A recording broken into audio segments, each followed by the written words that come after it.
On va alors se rendre compte que c'est de ces choses-là que Branham dit que la franc-maçonnerie serait bonne s'il ne s'agissait que du côté cérémonie. La cérémonie maçonnique est-elle compatible avec la foi chrétienne? C'est la question. Est-ce que cette cérémonie-là, telle que pour ceux qui ont déjà pu voir certaines vidéos et tout, qui se sont échappés, est-ce que la cérémonie maçonnique est compatible avec la foi chrétienne? Non. Est-ce que la démission d'une personne qui entre en loge, l'initiation dans la loge maçonnique, l'adoption d'une personne de la famille luciférienne, est-ce qu'elle est compatible avec la foi messianique? Pas du tout. Maintenant, rappelons William Branham. On va aller avec lui. On l'appelle, il va nous dire quelque chose dans la prédication, le 20, prêché, la seconde venue prêchée le 20 février 1955. Écoutez ce qui va être très surprenant. Le paragraphe 14. Branham dit: nous voulons relancer les Shiners. Je vais expliquer qui sont les Shiners. Parce que Branham était dans un temple franc-maçonnique, un auditorium franc-maçonnique, et il tient ce discours qu'il est en train de tenir ici. Écoutez-le. Nous voulons remercier les Shiners, n'est-ce pas, les Shiners auditorium, les Shiners. Ils ont été gentils envers moi, partout où je suis allé. Ils ont ouvert leurs portes. Si je montais une tente par mauvais temps, ils ouvraient leurs portes et disaient: viens. Le Branham dit partout là où il partait, lorsqu'il dressait même une tente pour prêcher l'évangile, quand le temps se gâtait au comment, les Shiners ouvraient leurs portes, les portes de leur temple maçonnique, et disaient à Branham: viens. Il continue. Enfin, je suis le... Je ne sais pas si vous avez suivi Branham. Enfin, je suis le seul de ma famille, dans la famille de mon père, ou de ma mère, ou aussi de ma femme, qui soit lié soit aux francs-maçons, soit aux Shiners, soit à quelque chose dans les organisations. Et que Dieu les bénisse, c'est ma prière. Qu'il les fasse chacun. Maintenant, nous réalisons que si je pouvais dire cela, que chacun d'entre vous soit chrétien. Dans l'auditoire qui est là, ce sont des francs-maçons. Il a dit, si je pouvais dire cela, que chacun d'entre vous soit chrétien. Si l'Église ne peut pas produire des personnes qui soient chrétiens, combien plus d'organisations ne le pourraient pas? Donc maintenant, ici, il dit que l'Église est d'abord incapable de produire des personnes chrétiennes. Mais l'organisation maçonnique va alors faire comment pour produire un chrétien? Il dit, mais nous prions que le Seigneur Jésus-Christ, dans sa miséricorde, sauve chacun d'entre eux avant que nous ne quittions cette terre. Que Dieu vous bénisse tous. Maintenant, revenons sur la déclaration. Elle est très importante. Branham dit, il nous montre d'abord qu'il est favorisé par les Shiners. Partout là où il va, on lui ouvre les portes de leur temple, de leur auditorium, et on lui dit, viens prêcher. Partout là où il partait. On lui ouvrait largement les portes. Et enfin, il nous dit, enfin, je suis le seul. Donc, on comprend que si on lui ouvrait largement les portes, partout là où il partait pour prêcher, on lui ouvrait les portes des temples maçonniques, c'est parce qu'il était l'un d'entre eux. Il nous dit, enfin, je suis le seul de ma famille, de la famille de mon père, ou de ma mère, ou aussi de ma femme, qui soit lié soit aux francs-maçons, soit aux Shiners, soit à quelque chose dans les organisations. Bien, ça devient très intéressant. Et là, nous comprenons ensemble avec vous que Branham vient d'affirmer son lien, son appartenance à la loge maçonnique, notamment aux Shiners. Qui sont les Shiners? Les Shiners, qui se définit par Order of the Nobles of the Mystic Shine, donc ordre arabe ancien des nobles du sanctuaire mystique, sont une société paramaçonnique nord-américaine fondée par Walter Fleming et William Florence à New York dans les années 1870. Quelle est la particularité de cette société? Pourquoi est-ce qu'elle est dite paramaçonnique? Parce que leur particularité est qu'ils recrutent leurs membres parmi les francs-maçons du 3e degré. Donc ça veut dire qu'il faut être maître maçon avant d'être lié aux Shiners. Tu ne peux pas être lié aux Shiners dans leur organisation sans être un franc-maçon. C'est absolument impossible. Vous pouvez prendre les informations et vérifier même sur Google comment est-ce qu'on peut devenir membre de Shiners. Ils vous diront que c'est une société paramaçonnique et on ne peut recruter que celui qui est un franc-maçon au 3e degré, c'est-à-dire un maître maçon. Parce que les 3 degrés de base, il y a l'apprenti maçon, il y a le compagnon maçon et il y a le maître maçon. Donc il faut atteindre le grade d'abord du maître maçon pour que tu sois lié aux Shiners. Alors,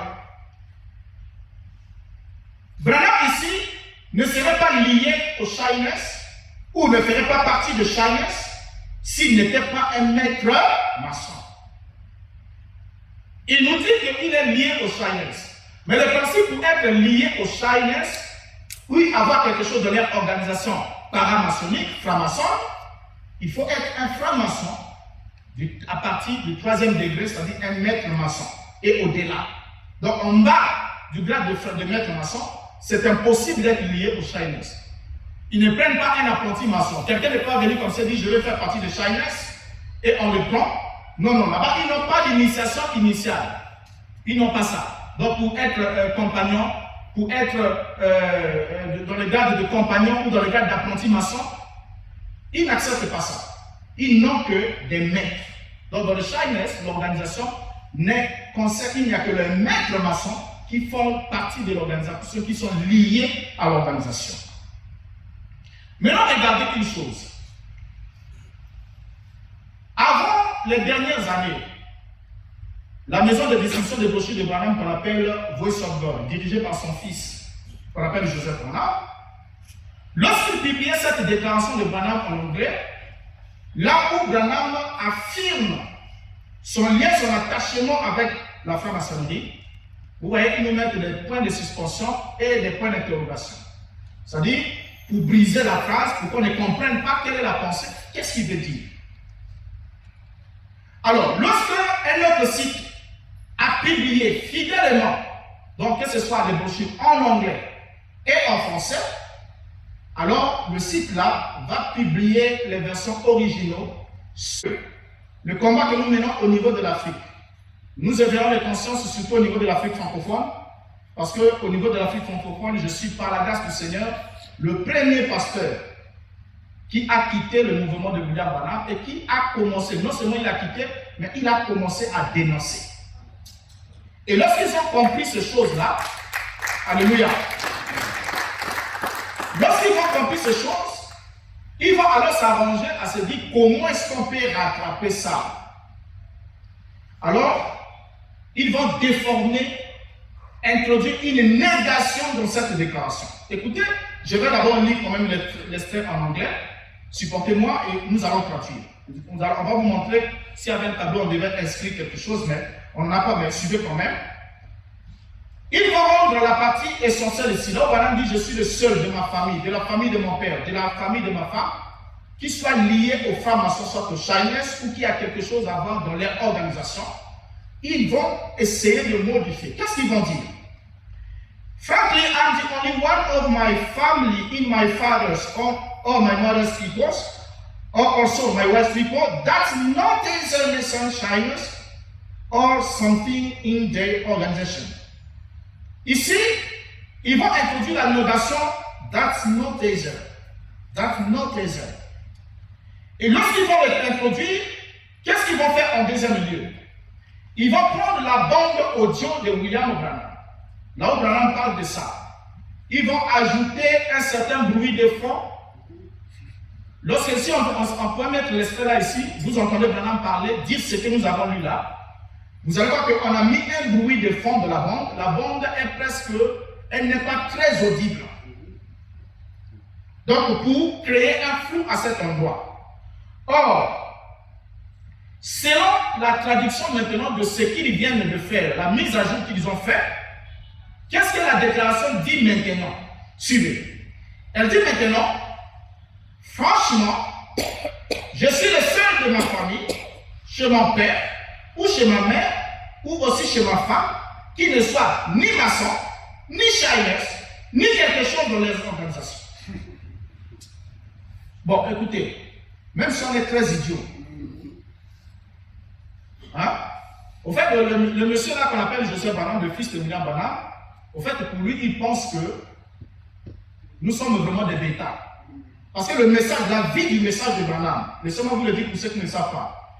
Ce qui fait le poumon du message de Branham, c'est les deux Congos. C'est le Congo RDC, ici, suivi du Congo Brazzaville. Les autres pays de l'Afrique ou dans le monde, ce sont des tentacules qui partent d'ici. Vous allez en France, vous trouverez un pasteur, soit il est congolais d'ici ou congolais d'en face, qui est pasteur du message en France. Même jusqu'aux États-Unis, en Chine, en Afrique du Sud, ce sont des Congolais. Donc le message de William Branham a pris un bon décollage à partir du monde francophone, notamment les deux Congos. Donc lorsque Joseph Branham fait ça, sa première visée, il est en train de viser les adeptes qui sont dans ces deux Congos. Enfin, il nous prend pour des bêtas.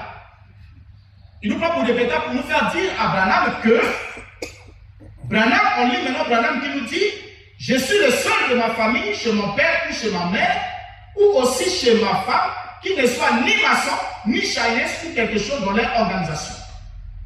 Or, selon la première déclaration, Branham affirme être le seul membre de sa famille, du côté de son père, du côté de sa mère et du côté de sa femme, qui soit maçon ou qui soit admis dans l'organisation de chaïnesse. Et ensuite, il bénit les chaïnesses à cet effet. Il dit que Dieu les bénisse. Selon la déclaration mise à jour qu'on vient de lire tout de suite, Branham affirmerait être le seul membre de sa famille, du côté de son père, de sa mère et même de sa femme, à ne pas être franc-maçon et à ne pas faire partie de l'organisation de chaïnesse. Quand Branham dit « je suis le seul », ça veut dire qu'il est le seul qui fait exception. Parce que le seul, ça signifie ça. Ça signifie quoi? Dans la première déclaration, Branham est le seul qui soit franc-maçon, qui soit attaché au chaïnesse. Voilà pourquoi il lui ouvrait largement les portes et le recevait sans problème. Mais selon la déclaration mise à jour, qui est une bêtise, Branham est en train de nous dire qu'il est le seul qui ne soit pas chaïnesse et que tous les restes de sa famille, du côté de son père, de sa mère et de sa femme, sont des chaïnesses. Donc il est en train de nous dire, de nous prendre pour des idiots, pour nous dire que toute sa famille, du côté de son père, de sa mère, de sa femme, étaient des frères maçons, des maîtres maçons. Des maîtres maçons, donc ils avaient atteint le degré de maîtres. Donc tout le monde avait atteint le degré de maîtres maçons. Donc les frères de William Branham, qui sont nés avec lui de même père, même mère, étaient tous des frères maçons, chaïnesses, donc ils étaient tous des maîtres maçons. Et du côté de sa mère, ses oncles, ses tantes, donc tout. Du côté de sa femme, sa belle-mère, son beau-père, ses beaux-frères, ses belles-sœurs, tout le monde. Sauf lui. Sauf lui. Est-ce que vous pouvez accepter ça, frère? Enfin, même chose ma cause à Kabato. Il faut que cause à mon niveau quand même aux alamans musulmans, mais il y a le père pour lui. Quand même, pour comprendre que vous savez quand quelqu'un vous prend, c'est qu'il vous juge trop bête. En fait, quand quelqu'un vous prend, il vous juge trop bête, il se dit que vous ne serez pas capable de détecter ça. Déjà, vous avez compris que c'est absolument impossible. Il n'y a aucune famille au monde, même quand on prend le Rothschild, toutes ces familles-là maçonniques, il n'y a aucune famille au monde où toute la famille est maçon et en plus un frère maître maçon. Ça n'existe pas au monde, ça n'a jamais existé. Alors, on lit Branham qui affirme que toute sa famille, du côté de son père et de sa mère, tout ça sont des maçons, sauf lui, ce n'est pas vrai. Vous comprenez, vous tous, avec moi, que ce n'est pas vrai. Amen. Selon cette mise à jour, Branham est le seul qui fait exception. Mais pourtant, le seul qui fait exception est celui à qui les portes de la franc-maçonnerie lui sont ouvertes. Les portes des chaïnesses lui sont ouvertes. Maintenant, il ne va pas s'arrêter là. Oh, j'aime Branham quand il nous dit des vérités dont il est contraint par Dieu de nous le dire. Parce que Dieu savait qu'un jour nous allons venir. Et que nous allons le dépouiller et frire le poisson dans sa propre huile. Parce que vous savez, la sauce la plus bonne, c'est quand on frire le poisson dans sa propre huile. Donc vous voyez que le goût est vraiment excellent. Pour être chaïnesse, il faut être un maçon ou encore un maître maçon. toute la famille de William Branham n'était pas composée de maîtres maçons.